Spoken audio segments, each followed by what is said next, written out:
तो 2-3 वाक़ये हुए ख़ास तौर से कराची में ना। कराची में एक तो जो सिंध के सीनियर वाइस प्रेसिडेंट थे पीटीआई के, उन्होंने पीटीआई को अलविदा कह दिया है। अच्छा, उन्होंने इस्तीफ़ा दे दिया है आज, और वो इस्तीफ़ा ऑब्वियसली फिर उनकी मेंबरशिप जो है, एमएनएशिप, वो भी जाएगी। और उन्होंने कह दिया है कि मैं किसी ऐसी पार्टी का रुकन नहीं रह सकता जो अपनी ही फौज पर हमलावर हो। तो इट्स ए क्वालिफाइड स्टेटमेंट, ये हवा में नहीं है। बुखारी साहब, इस तरह के और इस्तीफे आ सकते हैं? देखें, जिस रफ्तार से इलेक्टेबल्स लाए गए थे तहरीक इंसाफ में, उसी रफ्तार से उनकी रवानगी भी तो होनी है। एक नाम जो है वो बार बार मेरे जहन में आ रहा है, चौधरी परवेज़ इलाही साहब का। वो कभी भी हम देखते हैं कि कभी भी जो है वो एंटी एस्टैब्लिशमेंट नहीं, और सारे नाम भूल जाती ना आप। चौधरी सरवर साहब भी तो पीटीआई में गए थे। हाँ, बिल्कुल, मैं बिल्कुल आप सही कह रहे हैं, लेकिन वो वही वाली बात है ना कि चौधरी साहब को अब जब भी बात करते देखा है, वो दूसरी जो मुखालिफ पार्टीज हैं उनके बारे में बात करते हैं, तो वो भी हो सकता है कि किसी पॉइंट पर आके कहेंगे नहीं, ये अब मेरी रेड लाइन क्रॉस होगी। देखिए, दो बातें मेरे चौधरी साहब के साथ मेरे बड़े दरीना ताल्लुकात हैं, और मैंने हमेशा कभी भी इसमें इख्तिसार से काम नहीं लिया। वो मेरे मोशनों में शामिल हैं, मेरा बड़ा एहतराम का रिश्ता है उनसे। उन्होंने जो फैसला किया है उनकी मर्जी है, वो सियासतदान है, और मैं तो कहता हूँ कि वो चूँकि घाग सीजनड वेटरन पॉलिटिशियन है, लिहाजा उन्होंने सही फैसला किया होगा। लेकिन पीटीआई की रवायत वफा करने की नहीं है। अच्छा, आप देखें, सदर वो हैं, जितनी मीटिंग्स हो रही हैं पीटीआई की, कहाँ है उसमें वो? जितनी कमेटियां बन रही हैं, कहाँ है उसमें वो? आप देख रही हैं ना। देखिए, तो ये अभी रिसेंटली आप बात करें, क्योंकि अभी तो सारे वो जब से सदर बने, पकड़ धकड़ शुरू जब से सदर बने हैं। हाँ, आप एक अहम फैसले में बता दें जिसमें वो बैठे हों। सही। खान साहब के होते हुए भी, खान साहब की गिरफ्तारी के बाद भी किसी मीटिंग में, बड़ी मजबूरी में क्या पीटीआई ने उनको सदर बनाया है? हाँ, मेरे ख्याल से जिस तरीके से उनकी सदारत का ऐलान हुआ था, आपको तो याद होना चाहिए ना। वो याद नहीं करा रहे थे फवाद चौधरी को, यार मेरे सदर बनने का भी तो ऐलान कर देना, याद नहीं आपको? तो मेरे ख्याल से पीटीआई से उनको धचका पहुंचेगा।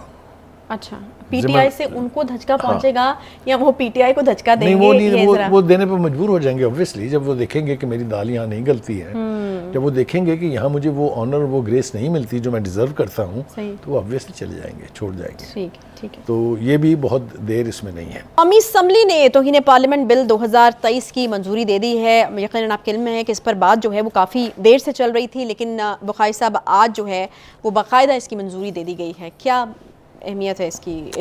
देखिए, अभी इसकी एक स्टेज जो है वो अभी बाकी है, क्योंकि इसने अभी सेनेट में जाना है, वहाँ पास होना है। फिर उसके बाद ये कानून साजी के लिए, यानी शक्ल कानून की देने के लिए प्रेसिडेंट के पास जाएगा। अच्छा, वहाँ से प्रेसिडेंट साहब साइन करेंगे तो होगा। अगर वो नहीं करेंगे तो फिर उसके बाद दोबारा जॉइंट सेशन जो है वो इसको अप्रूव करेगा और ये कानून बन जाएगा। इसके ऊपर दो तरह के रिएक्शन आए हैं। एक तो ये है कि जी, जिस तरीके से अदालतों ने तजलील की है, तज़हीक की है मेंबर ऑफ पार्लियामेंट की और पार्लियामेंट की, तो इसको रोकने का एक ही तरीका था कि इसके ऊपर लेजिस्लेशन की जाए, क्योंकि और किसी बात को तो जजेस मानते नहीं हैं। एक तो इसकी ये सोच है।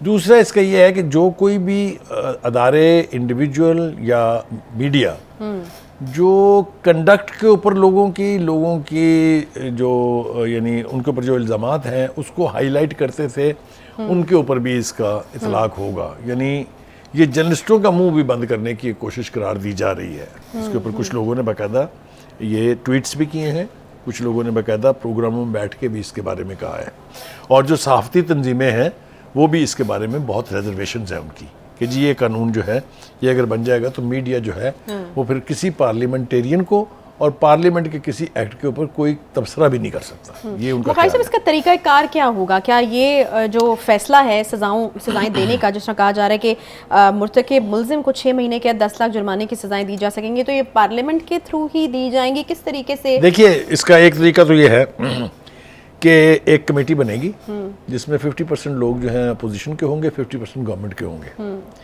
वो कमेटी जो है वो फिर तजवीज़ किया करेगी कि जिस बंदे ने ये एक्ट किया है, चाहे वो जज है, चाहे वो जर्नलिस्ट है, चाहे वो एमएनए है, चाहे वो एमपी है, चाहे वो सेनेटर है, या कोई भी सियासतदान है, तो उसके ऊपर ये जुर्माना, इतना जुर्माना आयद कर दें, इतनी उसको सजा दे दें। वो कमेटी जो है वो सजेस्ट करेगी।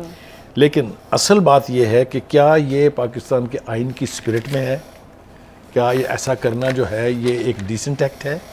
क्या दुनिया की दूसरी पार्लियामान जो है, पूरी दुनिया भरी पड़ी है ना जहाँ पार्लियामेंट्री सिस्टम है, क्या वहाँ इस किस्म का कोई कानून मौजूद है?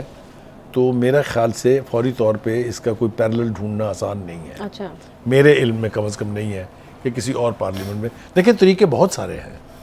स्पीकर के पास ये इख्तियार है कि वो एक्सपंज कर सकता है कोई भी रिमार्क्स। स्पीकर के पास ये हक है कि वो किसी भी मेंबर को किसी भी ऐसे बंदे के बारे में तकरीर करने की इजाज़त दे जिसने पार्लियामेंट पर या पार्लियामेंट के किसी एक्ट पर तनकीद की हो। तो ये सारा कुछ मौजूद तो है, फिर इस कानून की ज़रूरत क्यों पड़ी है? तो मेरे ख्याल से द फोकस इज़ कोर्ट्स।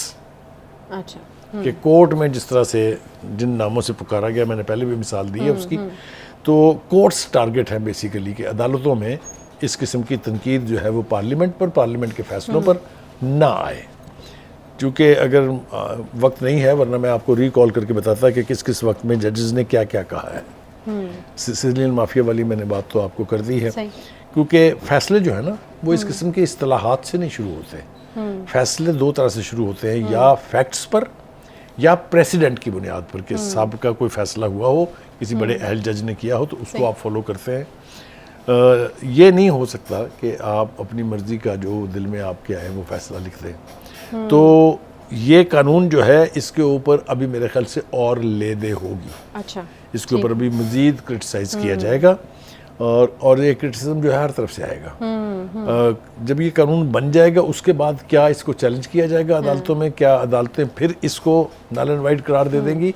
ये सारा कुछ जो है ये आने वाले वक्त में मेरे ख्याल में ये एक ऐसा कानून है बुखारी साहब, अगर आप अग्री करें कि इसकी बहुत सारी बारीकी हैं जिनको देखना ज़रूरी होगा, क्योंकि फिर जब कानून बन जाता है उसके बाद फिर बहुत सारे और जो हैं वो मसले, जिसे आप वो बारीकियां कह रही हैं, मैं उसको पोशीदा इसके अंदर जो